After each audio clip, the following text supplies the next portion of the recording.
Okay, so this is the summary for episode 2 of Exodus. Then as now, societies turn from God and collapse until someone takes on the burden of restoring the relationship.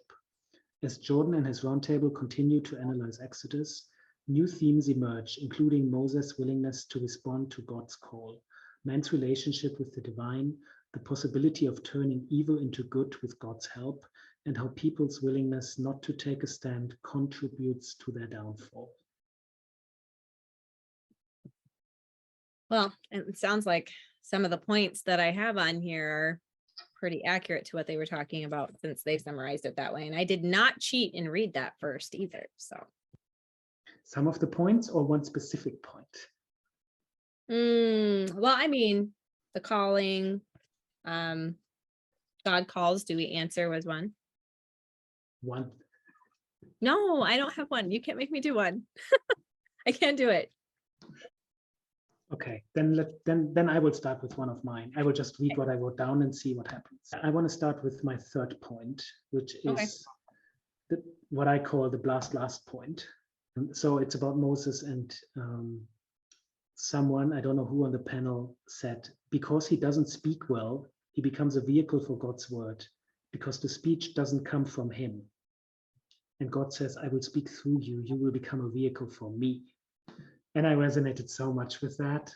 Like, yeah, I mean, I'm aware, like, I can't compare myself to Moses and all that stuff, but it was like, it felt so true to, like, I don't know, my spiritual development in recent years. Like, I feel like,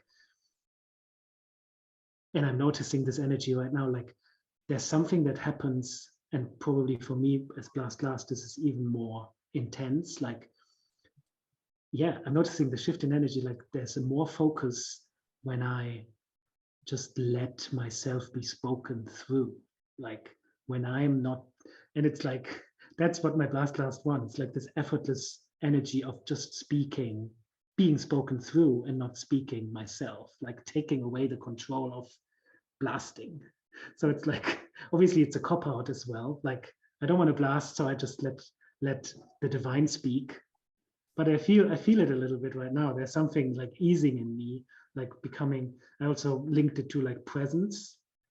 Like when you're really present with something, then yeah, a lot of stuff subsides. Like a lot of things, yeah, like I noticed it for myself when I'm truly present, then I lose my self-consciousness. Like I forget that I have to like think of an audience or think of how to say something, and I just let it speak. And it's interesting that that happens a bit right now. So yeah, I really resonated with that description of Moses. And like, yeah, now I'm noticing I'm talking a lot, but the last point I'm going to make is like the link between what everyone on this panel talks about, the divine and God, and me thinking of that as like presence and like an underlying energy that I wouldn't necessarily call God, but who cares about the words? It's about the energy. There was something, letting the divine speak, the presence, I think is what it was. I love that. I love that you're like connecting that with being present, because I think that is a huge, was that on this? Yes, that's one of my points is when God calls, do we answer? And like being able to be so present that you're attentive to what's happening around you. Did you catch on to that as well?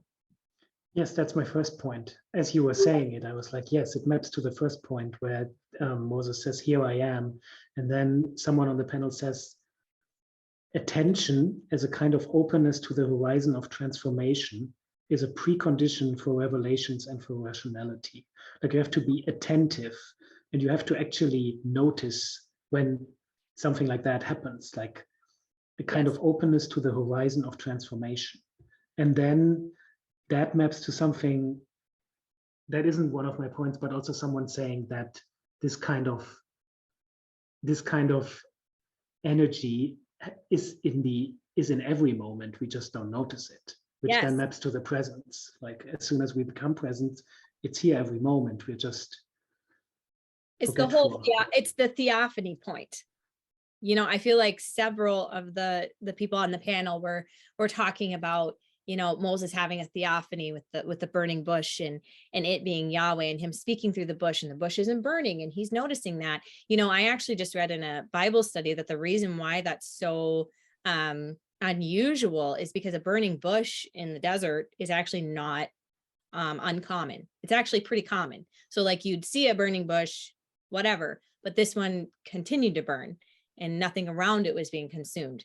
And so that's why the attentiveness was so big of a point, because it was like he could have just been like, oh, there's another burning bush.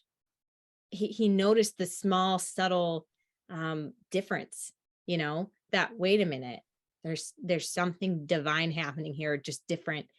Curious about it, like you said, that wonder.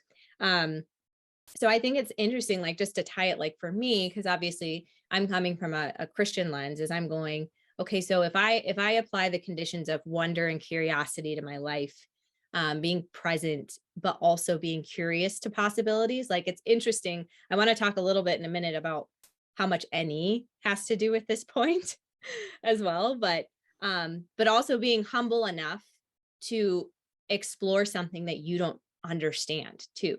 So I feel like that burning bush also represented something you're like, wait a minute, this is not only unusual, I don't understand what's happening, and not turning away from it just because it's something that you can't grasp in the moment. I think sometimes we can just look away from something because we don't have enough, we're not willing to explore what might be the reason or the logic or whatever behind it.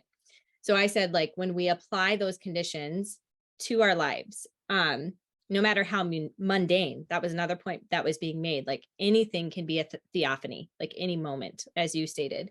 Then that gives us the opportunity for relationships. So I'm going back to when we talked a little bit about the FI and that connection, that personal, like personalization of God and that relationship.